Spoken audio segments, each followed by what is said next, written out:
let's talk about Alan Fisher now. Friend of the show, Alan is a gigantic train nerd, and I think he's going to do a good job describing exactly what happened.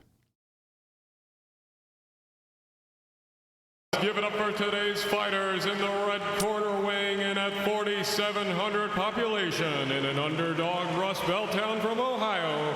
It's East Palestine. And in the blue corner, weighing in at 1 million pounds of vinyl chloride, fighting and dropping cars consistently on the ground on Horseshoe Curve, it's Norfolk Southern. And to officiate today's match, from the Department of Transportation, it's Pete Buttigieg. In an egregious violation of...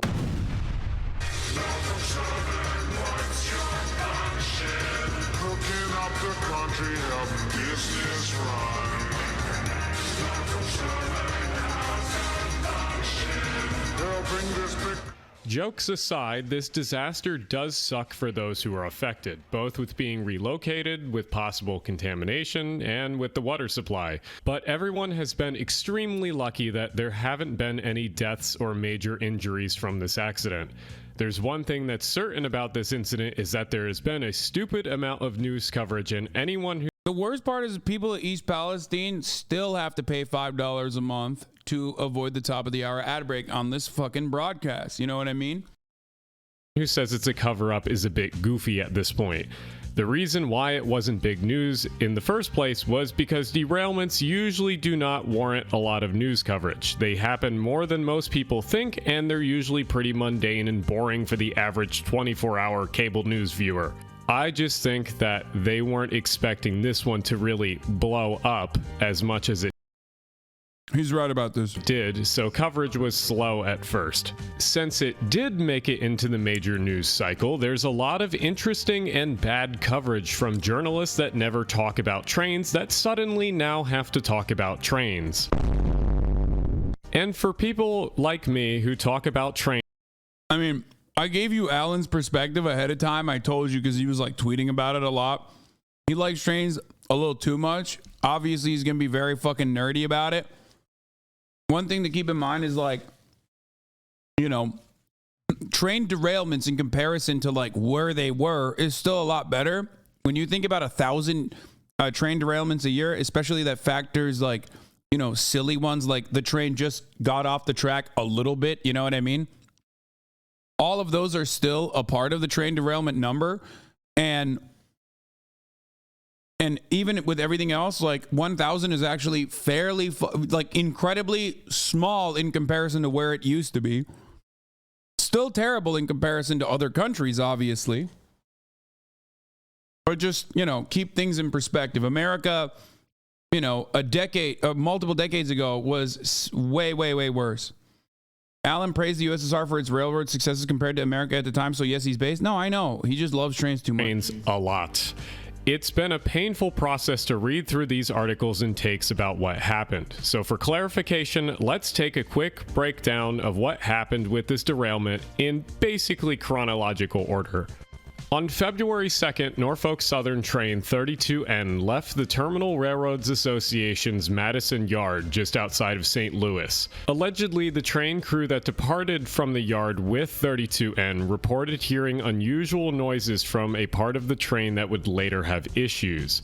The train then made its way through Illinois, Indiana, and finally into Ohio, being on the move for roughly 700 miles. At 8 p.m. on February 3rd, the train was making its way through Salem, Ohio, 20 miles west of East Palestine, Ohio. Here, flames were spotted coming from one of the axles of one of the cars. And the video on your screen now shows that the train appeared to be on fire. This is interesting. 20 miles before it reached the site where it actually went off the tracks, derailed. Now, the footage on your screen is captured by a security camera at an equipment plant in Salem, Ohio. At 8:54 p.m., the failing axle finally gave out and caused the train to derail in East Palestine. From this point, there's a lot of politics, mismanagement, and generally bad communication on all fronts, but I'm not here to talk about that. We're here to talk about the train. So was there any way to prevent this? Yes, actually. One of the tools that US railroads use to make engineers aware that something is wrong with their trains are devices called defect detectors. Detectors, you have all sorts of types of detectors. You got dragging equipment detectors, detectors for hot bearings. You have line side detectors that do non-safety stuff like telling where the car is. But the most common ones are hot boxes, detectors, and dragging equipment detectors. And lines like this Norfolk Southern line, they're about every 20, 30 miles, depends how many curves. The more intense the layout of the track is, the more hot box detectors you're going to have. That's my friend Brian. They go by they, them, and they used to work for a Class 1 railroad in field management for maintenance away. Brian's in the chat right now. They tweeted, not tweeted, they wrote in the chat earlier. Referring to them and 2 other friends throughout the rest of this video for when I need someone with a little extra experience or knowledge in these subjects to be referenced to. Anyway, defect detectors are a critical piece of infrastructure for any modern railroad. Like Brian said, these detectors can pick up on hot boxes or whenever an axle or bearing is getting too hot.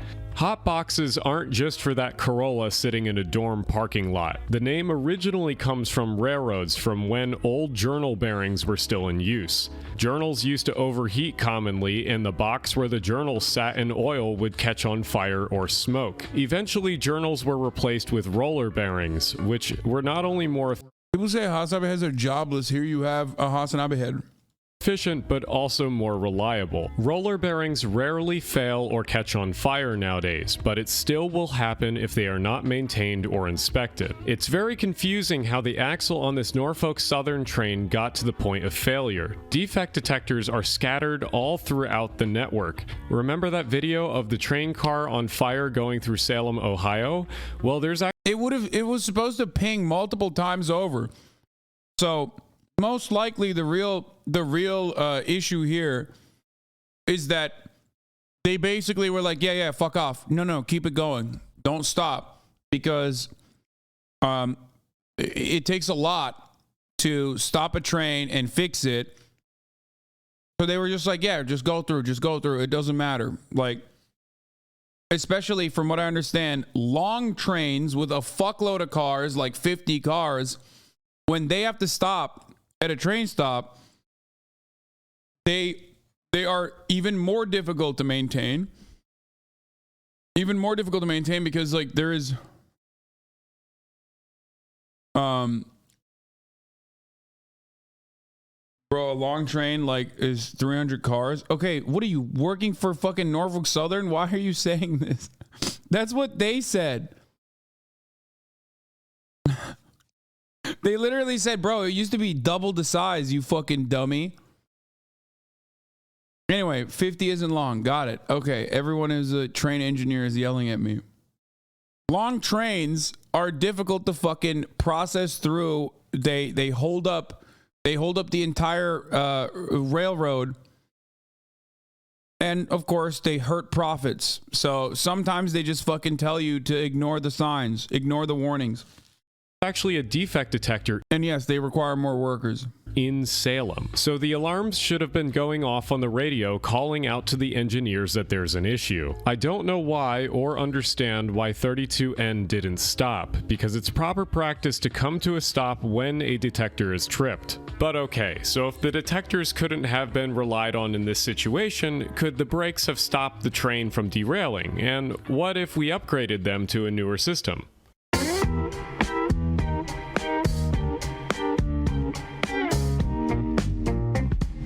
So if we're going to talk about brakes, I first have to teach you all how train air brakes even work. I love the voice Alan takes here. Like, he's like, oh man, here we go again. It sucks that I have to do this. When it's like, bitch, we know you're excited to talk about this. Like, he sounds annoyed, but he's not annoyed. This is like extremely his shit. He's like, oh dude, it's so sick that I get to teach people how braking systems work on fucking trains. You know what I mean? Air brakes on trains work with a pretty simple concept. Compressed air lines on the train are one single system, so when the pressure drops at the locomotive, the pressure will drop throughout the train, causing the brakes to be applied. When there's a drop in air pressure below the normal, the brakes will start to apply. The signal that applies the brakes is literally the drop in air pressure going from car to car. The signal travels as fast as the speed of sound as the pressure drops from car to car, so even if it isn't instantaneous, it only takes a dozen seconds for all brakes to be applied on a 2-mile-long train. Now, what if we wanted to speed up this brake application? In the news, For the record, I know Alan got mad at David Sirota for constantly talking about the brake deregulation from the Trump era, or everyone else that's been using that as well. I don't give a fuck, because deregulation is still deregulation. Deregulation and lack of adequate spending on infrastructure is in the same exact vein. It's also the exact same as cost-cutting measures, such as like reducing the number of people working on maintenance. It's also the exact same cost-cutting measure or profit-driving measure, such as the precise systems that they have now, where they're lowering the amount of time that they had for maintenance checks. All of that is exactly the same. Like, they're all the same attitude. we've been hearing a lot about electro-pneumatic controlled brakes, or ECP brakes. ECP brakes would essentially equip every single car with a computer that would open and close the brakes based on a signal from the engineer. This would allow for the brakes to be applied instantaneously. There are a lot of issues with applying ECP brakes to every car in the country, but I'll talk about that later. One of the current solutions for speeding up brake applications on trains is to place another locomotive. I think he thinks ECP brakes would make trains less safe overall. I think Alan thinks that. Maybe he doesn't. Because then they'll make the trains even larger. Then they'll add even more carts, just because then they can say, well, we have the ECP brakes, so we can make it even less safe overall, in a way that like other parts of the infrastructure will not be able to hold on to. David Sirota, however, yeah, he thinks they wouldn't make a difference in this situation either. Yeah. Also, on top of that, David Sirota recognizes ECP brakes and why they were at the very least like dropped as a ECP brakes were promoted originally as a cost-cutting measure from these companies to say like, look, we have new brakes. Yes, it'll make them less safe because it'll mean you can go coast to coast without an inspection based on the original DOT rule. Yeah, so they were advocating for this originally as a cost-cutting measure for them, like internally, from what I understand, where they were saying like, look, we have these new brakes. When we put these on, there's going to be less regulation necessary for it. We can fucking maybe even, I assume, put more weight on the trains, you know, shit like that. It'll be more safe, because no company ever actually makes technological innovations specifically for the sake of making technological innovations or making things more safe. They do it so that they can make more profit, right? So they can drive up profit. So that's precisely what they were advocating for. And then the government was like, oh yeah, that seems great. The ECP brakes seem great. We should make sure that you guys all, you have to put it into all of the trains that are carrying fuel. Like anything that is flammable or explosive, like, should have ECP brakes now. And they were like, whoa, whoa, whoa, whoa, hold the fuck on. We don't want that, actually. Now you're forcing us to put this fucking thing on everything? No shot.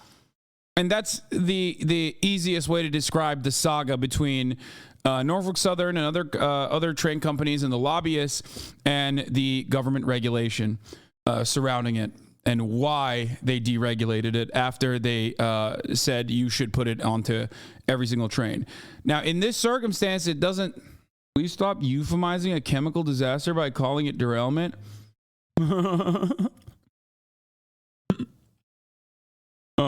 The hyper specific pedantic Andes are in the chat. Now you're forcing us thing? No, well, the now you're forcing us means that, like, if they were asking for that, that means that they're going to have to spend a lot of money on all of their fucking trains, even ones that they didn't intend on putting ECP brakes on. So that's why they didn't want to do it. That's why they were advocating against it. Somewhere in the train consist or at the rear. This remote-controlled locomotive controls air pressure the same way that the lead locomotive does, essentially doubling the speed of the brake application by being another air control point in the train. Multiple people either working in the industry or part of regulatory agencies all agree that the Norfolk Southern train would have still caused a major incident regardless of whether it had normal brakes or ECP brakes. Here's Jennifer Homendi, an NTSB chair member, responding to questions about brakes and the derailment. Her main point is that if the suggested rules for ECP were even in effect, this train wouldn't even have been affected by the mandate for this consist. Even then, once you derail a car, no matter the braking system you have, you're going to have an issue. So here's my friend Alex, a 5-year engineer on a Western Class 1 railroad, and his opinions on the subject. And what happened with the Palestine derailment when they say the train went into emergency, I can't say this without having been there myself, of course, but from what I've seen of the bearing on fire and just the accident, I'm betting that the bearing melted off the axle point, the car went on the ground, and as soon as that hose breaks off from the rest of it, it will put the whole train into emergency. Where it broke, we'll send it both directions for emergency braking. However long that may have taken, I can't remember how much or how long 32 Nacho was, but I believe it was somewhere around 8,800 feet, according to a friend who had it. So that would have taken maybe 3 to 4 seconds going each way to reach another train. Not long. ECP wouldn't have done anything within that given time frame to do it, especially if the car is on fire. So if brakes aren't the thing to go after, then what should we be advocating for so something like this doesn't happen again? But before we go on to policy, let's close out this section with some words from my friend Justin Rosniak. I sort of feel like we're going through this rigmarole again, where it's like, well, we could do basic maintenance and slight upgrades to existing systems, but instead, we're going to go way ahead and say, use this new thing that no one's ever used before. So I don't want to make this section too long because policy is always a bit difficult to listen to. But sometimes when people are talking about Pete Buttigieg online and how he can't really do much, they're sort of right.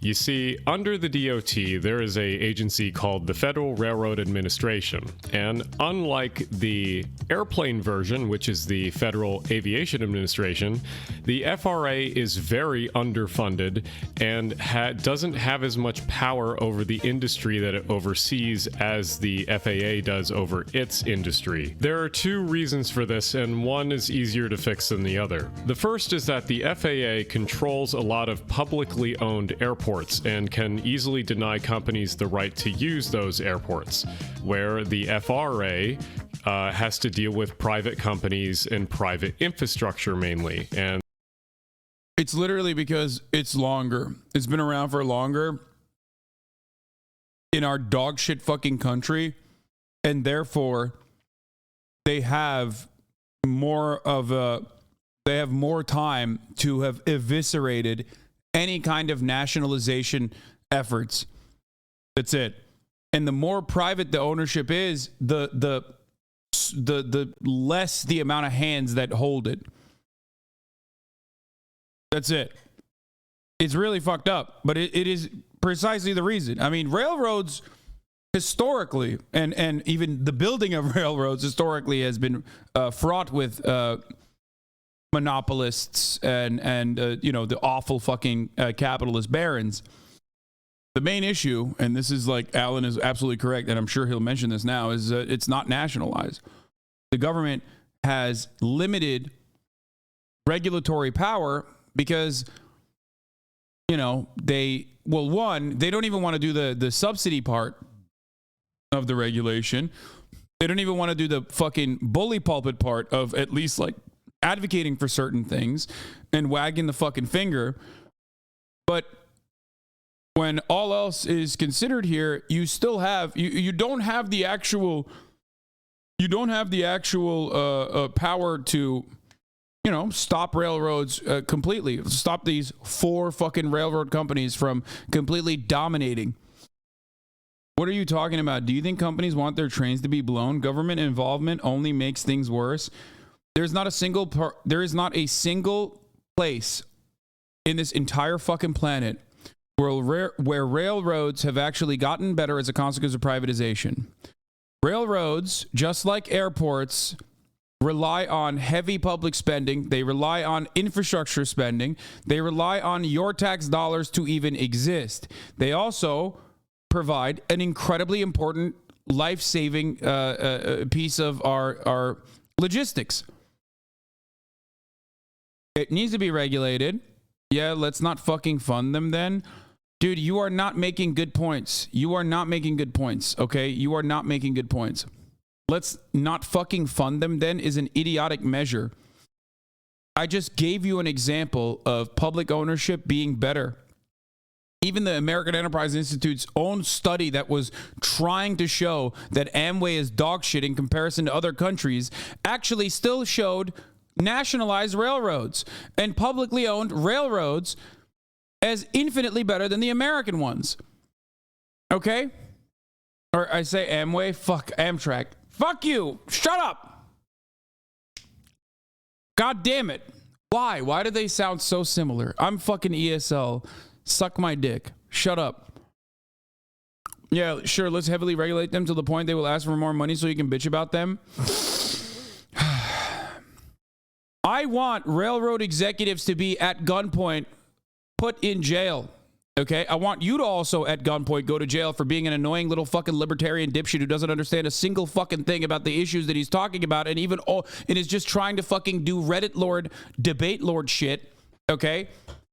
I want railroad executives, I want railroads to be nationalized, okay? That's what I want. That's what I think is the right thing to do here.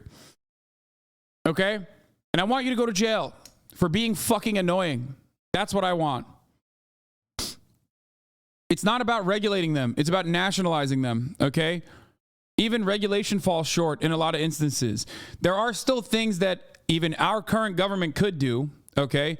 Cutting off subsidies, saying that you're going to tax this industry out of the fucking ass. Okay? Yeah, you want to spend more money to buy them out? No, I'm saying use guns, okay?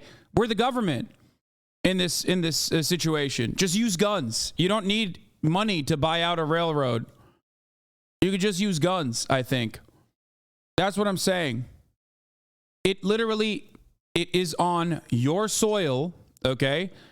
It relies on you spending money on the infrastructure. It could not exist without any of that shit. I don't want to spend more money on it. I don't want to spend more money to buy them out. I want to use guns. I want ownership at gunpoint and then collective ownership ultimately because, that's what it means to nationalize it. Do you understand what I'm saying?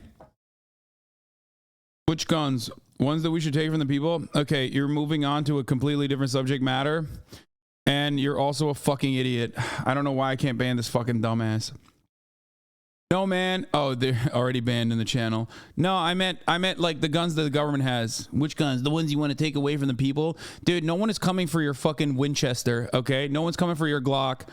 And when the tyrannical government knocks down your fucking door with the 80,000 IRS agents that are going to, at gunpoint, forcibly make you into a trans bimbo woman, okay? They're going to bimbify you. You're going to not be able to do anything with your little fucking pea shooter, okay? And we're coming for you. We're coming for you, motherfucker. That's right. We're coming to your house. We're knocking down your fucking door. And your little fucking granddaddy's Winchester is not going to do shit, okay? Government has better guns than you. Mandatory forced feminization is coming to you, okay? With the 80,000 IRS agents that Joe Brandon recently hired. and so it's harder to oversee all of that. What we should take away from this is that the FRA has a lot less oversight over the industry because it's private. And then the other thing the FRA can do is we can just give it more money, because part of the problem with the FRA is that they don't have enough money to hire enough inspectors to actually go out and check all of our infrastructure regularly, and all the cars and rolling stock and all that too, of course. Next thing to fix is labor. The first thing you should do is you should make it a law that you should have two-man crews. Two-man crews is not only safe, but has subverted some disasters that were going to be worse than the Norfolk Southern derailment. The BNSF Castleton derailment was going to be insanely worse if it wasn't for two-man crews. Part of the train was broken apart after it caught on fire after derailing and taken away from the rest of the train so that the other I think another part of this is also that, like, the airlines, or at least people that work on airlines, have stronger unions maybe than the railroad union. I feel like I might be wrong about this, but that's like the last remaining fucking point of defense against this kind of ridiculous that's the last remaining point of defense against this kind of ridiculous, like, profit-seeking attitude. Especially because they're trying to do this for airplanes too. Like, they're currently, remember, we talked about this. Yeah, Reagan gutted the unions, but the remaining unions are still stronger, I think. And what I mean by that is, as it stands currently, American Airlines are trying to do the exact same thing that they're talking about with one pilot planes. They don't want to have two pilots anymore as a cost-cutting measure, which is an insane thing to advocate for. But our unions will have been pushing back on it aggressively. Ethanol cars would not catch on fire. There are other obvious labor policies that you can enact, like forcing the railroads to actually hire enough people to do inspections and keep good schedules instead of forcing people to work way overtime or way too many days in a row.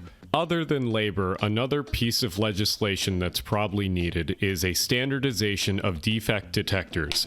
Defect detectors do not have standards, and they are actually different for each railroad. They just happen to be similar because companies make them similar when they buy them.